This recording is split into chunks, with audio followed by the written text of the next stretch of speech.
The title for today's video is 3 words: The Orphan's Revenge. My name's Anthony.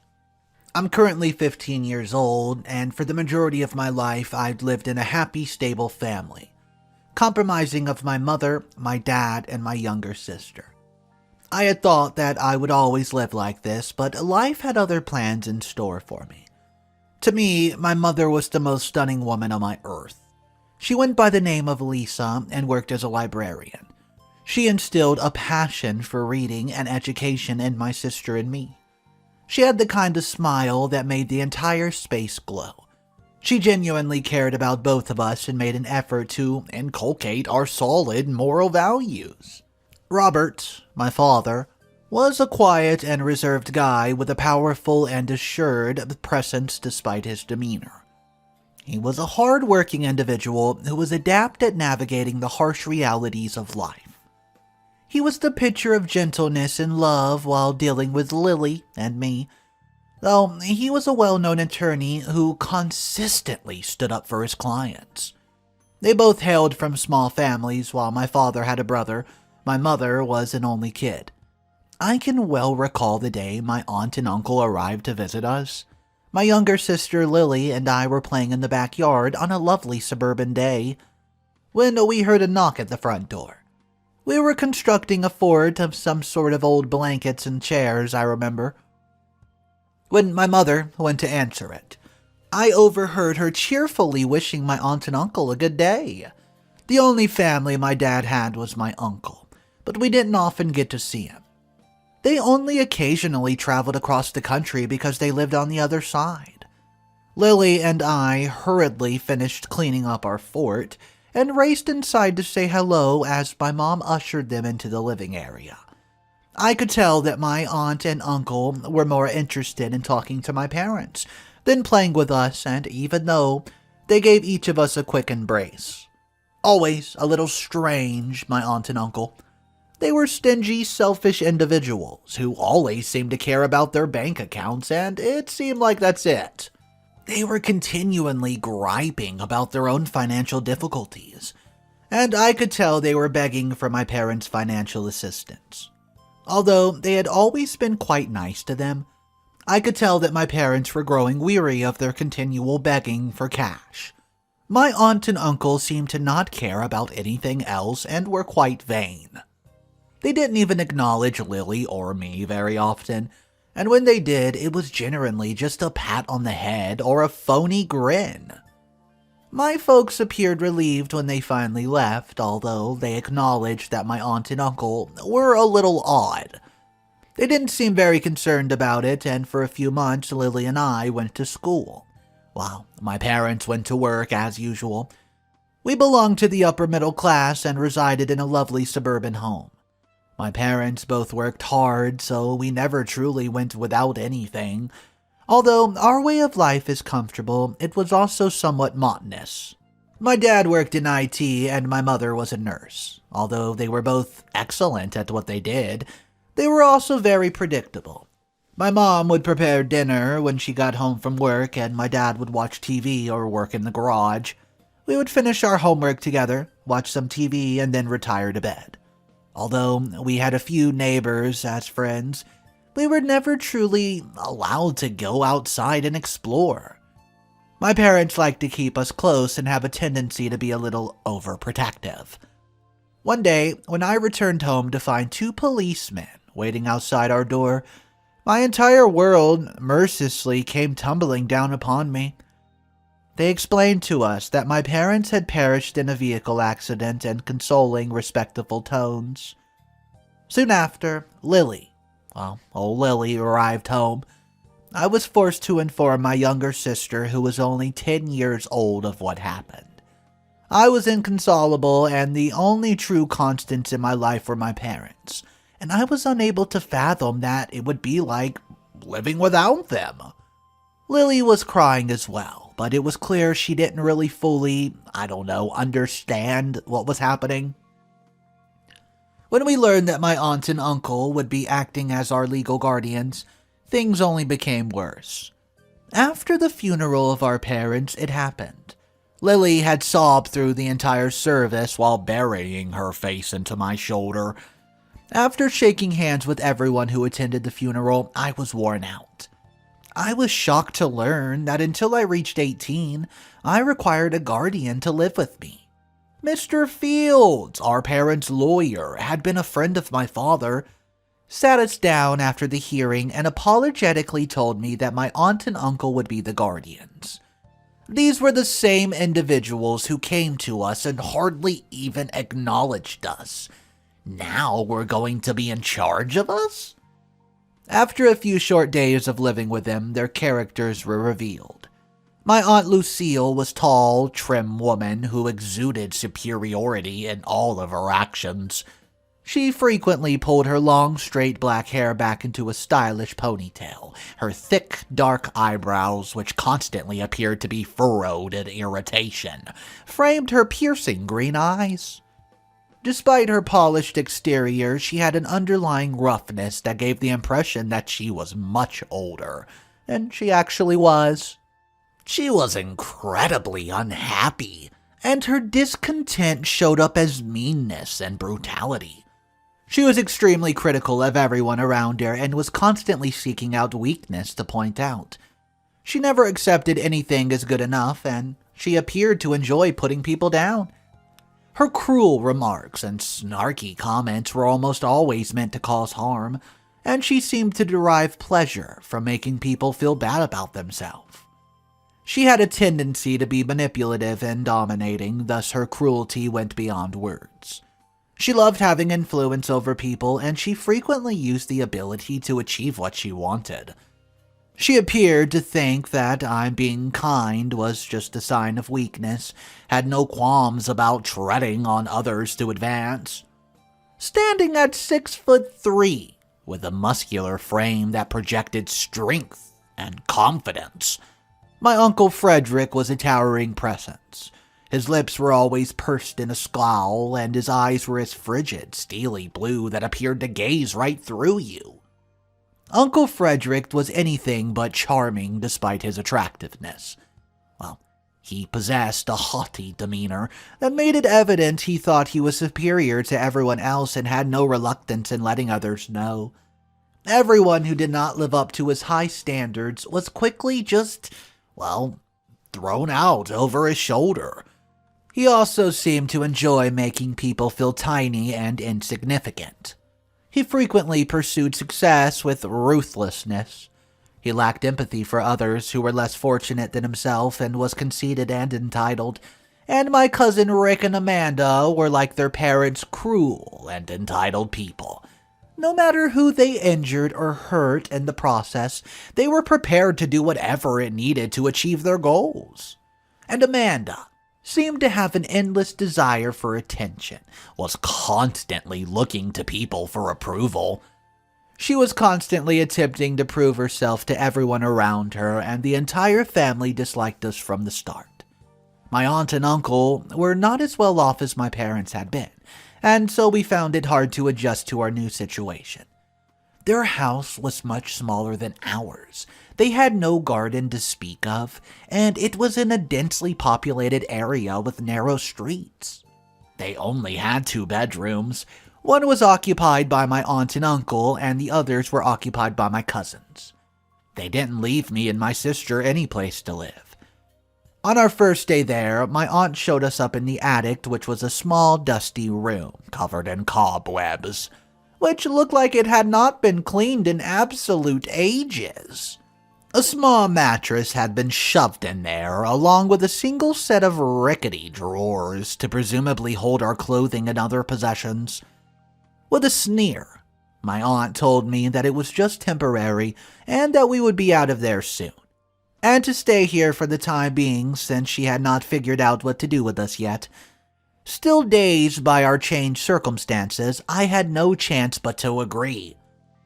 In the period immediately following our parents' death, there were social workers assigned to us to make sure that the transition from our house to our aunt's house and uncle's was peaceful. While the social workers were around, my aunt and uncle and my 2 cousins were exceedingly nice, fawning over us, showering us with sympathy. But as soon as those social workers decide to leave, it would be a different kind of torture altogether. Update number 1, a week after the arrival at the home. So guys, my aunt, well, she woke up Lily and me by banging on the door to our room saying, "Wake up, it's time to do your chores." She yelled through the door, not understanding what was going on. Lily turned to look at me. I shrugged, getting up and opening the door. My aunt walked in, wrinkling her nose at us. "Why aren't you up yet? Don't tell me that your parents let you sleep in this late. Hurry up, there are loads to be done." After we washed up, we went downstairs, where my aunt was standing in the kitchen. She looked at us disapprovingly and said, "Well, go on then, get started on your breakfast." I told her that I didn't know how to cook and that back at our parents' house, either my mother or our cook had been in charge of meals. My aunt scowled, telling us that since she and Uncle Frederick had taken us in, their expenses had gone up. She said that she wasn't going to clothe and feed us for free, and that we were going to have to earn our keep if we wanted to stay here. Once again, I told her that Lily was too young, and that I didn't even know the basics of cooking. In the end, she, let off, saying that she could show it to me just this once, and then I would have to do it starting the very next day. I spent over an hour preparing breakfast, after which my aunt told me that she was going to enroll Lily and me in school that our cousins went to. When we got there, she made a big show of telling everyone at the admissions office that we were poor orphans, and that she and her husband had taken us in out of kindness of their heart. She made both of us feel thoroughly embarrassed about our situation. After the enrollment process was done, she pulled me aside and sternly told me that we were coming straight home after school and get started on lunch as soon as possible. At this point, I was starting to get fed up. I could not believe she was behaving this way with us. I didn't want to make a scene in public, so I refrained from saying anything. I was in the same class as Rick, and the second I walked into the class, the kids all pointed and laughed at me, giving me nasty looks, and I tried to be friendly and introduce myself to people, but most of them just ignored me. After the class, a girl who had been sitting near me informed me that Rick had informed everyone that I used to go to a private school, and I was a snob who thought I was better than everyone in my new school. What was even worse was that Rick was part of the school's bullying group. He and his cohorts cornered me after lunch, shoving me into the boys' bathroom and locking the door behind me. "What are you guys doing?" I yelled as I tried to break free. "We've decided you're going to be our new punching bag, cousin. It's not like you have any parents you can run off to and cry about." He and his friends laughed and they started beating me up. I couldn't believe what was happening to me. First my aunt, now this. I could only hope that Lily's day has gone better than mine. Well, I was still limping with pain when I walked home that day. Lily's day had not gone much better, and she said the kids made fun of her for having dead parents. I consoled her as best as I could, smiling through the pain, and when we got home, my aunt showed me how to make dinner. In the evening, she gave me a bag of old clothes and told me that they were Rick and Amanda's old school clothes, and that Lily and I should make do with them. I wanted to rave and shout, but knew it was pointless. Lily and I were stuck in this situation, and there was no escape from it. As the weeks went by, life settled into a routine. I woke up, made breakfast, and did what chores I could, before going off to school in old, worn-out clothes where I had no friends and got beat up by Rick and his group of bullies on a daily basis. Then I came home, made lunch, dinner, did my homework, helped Lily with hers, and I went to bed exhausted. I tried to complain to Uncle Frederick about Rick's behavior. It was a couple times I tried it, but he just brushed it off as Rick, just teasing me and having some fun at my expense. as kids our age are prone to do, and I'd also tried complaining to the teachers and administration, only to be told there was no evidence of bullying. And all the kids involved back each other up, saying that I was lying to get attention. I was labeled as a troubled kid. Nobody paid me any heed. The visits from the social worker soon stopped as well, and just nobody cared about Lily and me. What kind of life are we living now? A few months after we started living there, I started to notice slight changes around the house. There was suddenly new furniture in the living room, and the house got a new fresh coat of paint. My uncle started wearing new watches, and my aunt started going shopping every weekend. A month or so later, my aunt and uncle moved Rick and Amanda from the public school we all went to a private school even closer to the home. That day, the four of them went out to celebrate, leaving me and Lily behind, but we did not mind. Of course, since we had the house to ourselves, but I had started getting a sneaking suspicion that something was very wrong. The next day, my aunt seemed to be in a very good mood. When I got home from school, she thrust a shopping bag at me and said, "Here," handed me the bag. "You've been complaining about wearing Rick's clothes to school, so I got you a uniform." Surprised, I looked inside, and there was indeed a brand new uniform for each me and Lily. "Why can't Lily and I go to the private school too?" She laughed and said, "Why should you? Frederick worked so hard to get promoted and earned some extra money to send them away. We aren't made of money like your parents were. You should be grateful for what you have. We already have so many extra expenses with you and your sister here."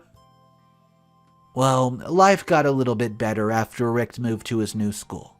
I won't get beat up all the time, and both he and Amanda used to come home late in the evening, since their school and mandatory extracurricular activity program. This gave me the perfect opportunity to find a part-time job and start making some money. Of course, this also meant I had to wake up extra early to prepare breakfast, lunch, and dinner, but I didn't mind.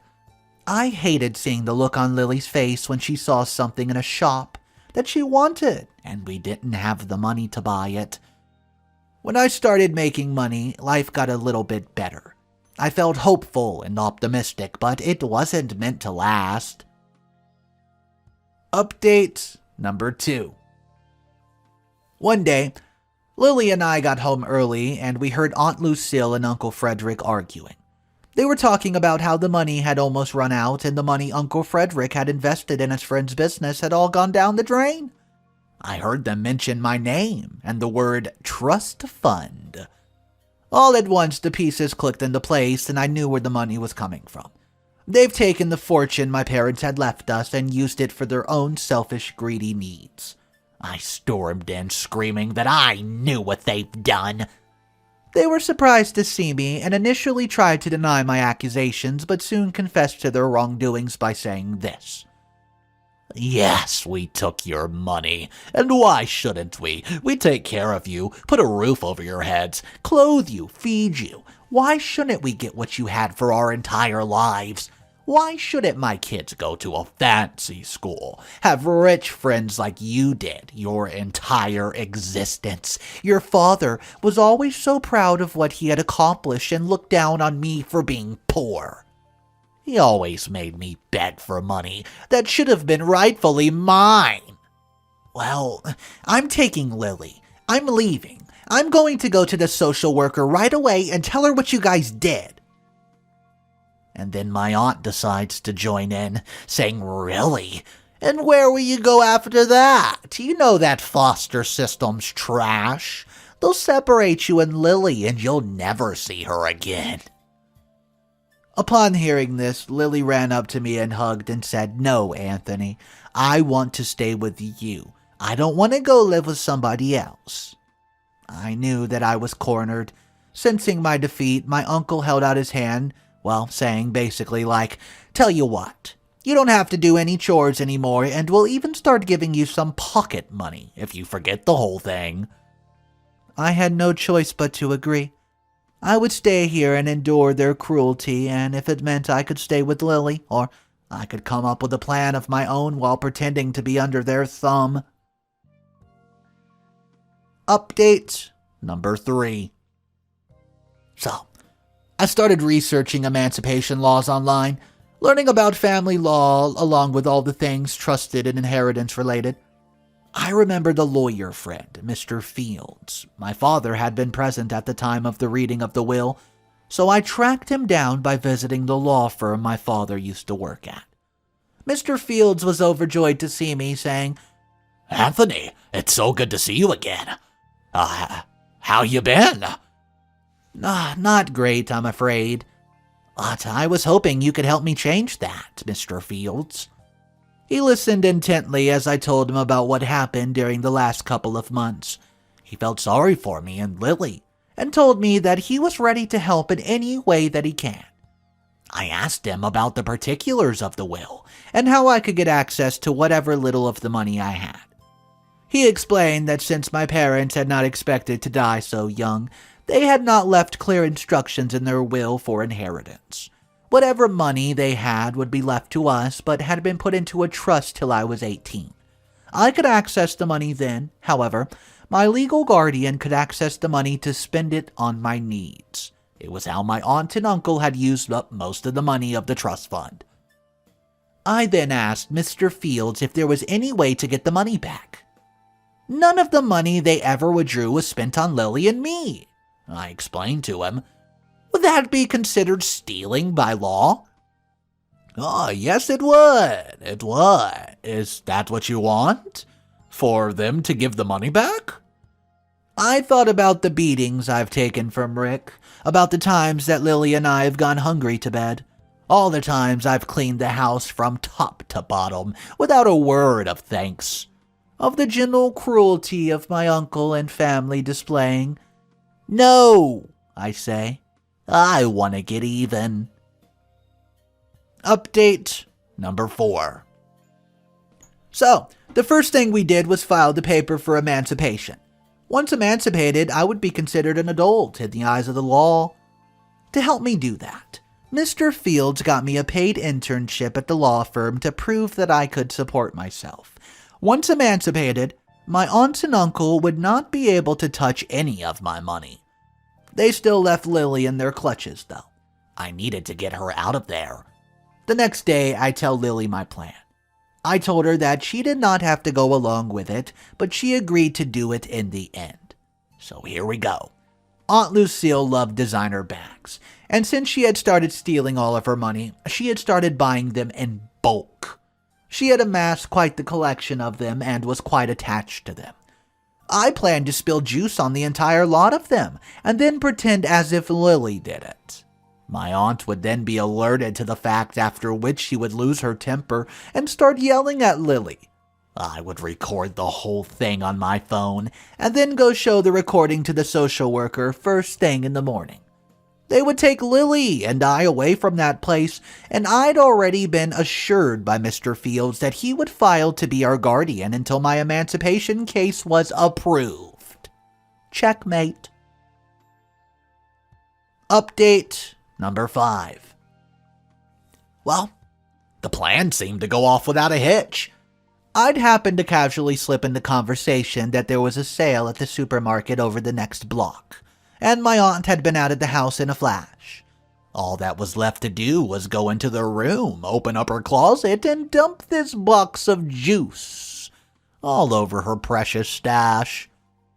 So, I put my phone in plain view of the crime scene and assured Lily that all she had to do was stand there for a few minutes so I would have footage of my aunt verbally abusing her. She nodded in agreement, saying that she understood me perfectly. So, I waited till my aunt got home, then brought it up random conversations that I've seen Lily go into her room a few times. Surprised, she went to investigate. Sure enough, a few moments later there were shrieks, absolute yelling from within. "You stupid child! What did you do?" I could hear Lily getting screamed at. I heard Lily answering something, well, I couldn't understand, and I waited for a few seconds and then went in saying, "What's wrong?" She pointed at her bags, and there was a wet spot already forming on the floor next to the closet. Her bags lay in disarray, sticky with juice. I didn't mean to, I swear. I was just looking at them. Do you know how much these cost? Those were worth thousands. Lily starts to cry at this point, and my aunt just kept yelling and screaming. You ungrateful idiot. You're just like your parents. I wish you would have gone with them instead of staying with me and bringing trouble to our heads. In a fit of rage, she turned around and slapped Lily. I gasped. I had not anticipated that she would actually touch Lily. Lily starts crying even harder and jumped into my arms, and it took every ounce of control I had not to strike my aunt. Instead, I settled for yelling at her. I said these words that I'll never forget. You're going to regret this moment every day of your miserable life. You're a terrible, terrible woman. I'm taking my sister and leaving, and I'm not going to go easy on you now. You just wait and see. I gathered up my phone, ended the recording, then I raced up to our little attic room, gathered up all our possessions. I could hear my aunt yelling at me to stay put, or she'll make me regret it. I paid her no mind and left the house after packing our stuff, and once outside, I apologized to Lily. I tell her, I'm sorry, Lily. I didn't think she would actually hit you. Lily looks at me, almost with a grin. It's okay. We don't have to live there anymore, so it's worth. I called Mr. Fields, who arrived to pick us up after it. We drove directly to Child Protection Services, where we filed a complaint against my Aunt Lucille and turned in the video as proof evidence. I also told them in great detail about the cruelty that's gone on in that house. Mr. Fields stepped in then, saying that he was a friend of the family and that we should be allowed to stay with him for a while. The social workers agreed and sent a team over to our aunt and uncle's house. Update number 6. Final update of the story. So the next day, I filed 2 separate lawsuits against them in court. One for assault on a minor with the video as proof, and the other for monetary theft. Mr. Fields agreed to be my lawyer in both cases, and he submitted an application to the bank, asking for details of the money withdrawals from our trust. My aunt and uncle were livid when they found out about the lawsuits and actually tried to call and threaten us to stop what we're doing. Another time, they showed up at Mr. Fields' house and tried to harass Lily. Consequently, we got restraining orders against them. During the hearing, the court questioned and examined my aunt and uncle. They were ordered to submit their financial records and, well, records of purchases that they made in recent months, and after a very, very thorough investigation, it was proven that they've used our money for their own greedy desires. In the other lawsuit, I also testified that I've seen my aunt strike Lily. Both of the lawsuits were ruled in our favor, and the court ordered that my aunt and uncle return all the money that's been stolen. Well, with interest, and also provide financial compensation for inflicting mental and physical abuse upon the children of their care. My aunt, well, she got 2 years in jail, while my uncle got 1.5. They were forced to pull Rick and Amanda out of their fancy new schools. Rick and Amanda went into foster care themselves for the time. Well, at least the time that their parents would spend in jail, where I later heard that they suffered greatly because of their terrible personalities and manners. My aunt and uncle were also forced to sell the house they owned to pay us back, as Uncle Frederick had lost a large chunk of money that he'd stolen. Once everything was done, my emancipation papers were also approved, which allowed me to become Lily's legal guardian as long as she was underage. We soon moved into a new house and started our new happy lives together. I mean, come on. The documentation of the aunt hitting OP's sister Lily and then sent off to Child Protection Services, you got to admit that was the icing on the cake. I would love to hear from you guys. Tell me exactly what you thought about the story, what you would have done in this situation, and wasn't it so heartbreaking to hear all the things that OP and his little sister had to go through just to make their life right? Well, you know what they say. The harder things you go through, the stronger it makes you. I hope you guys enjoyed today's video. If you're new to the channel, just take a second right now. Consider subscribing because it really helps me out. It's the best way to support me, and it only takes a couple seconds. Once again, thank you for watching this video today. I do hope you enjoyed. Come back tomorrow around the same time, and let's see what story I have for you then. I'll catch you guys in the next one. Peace!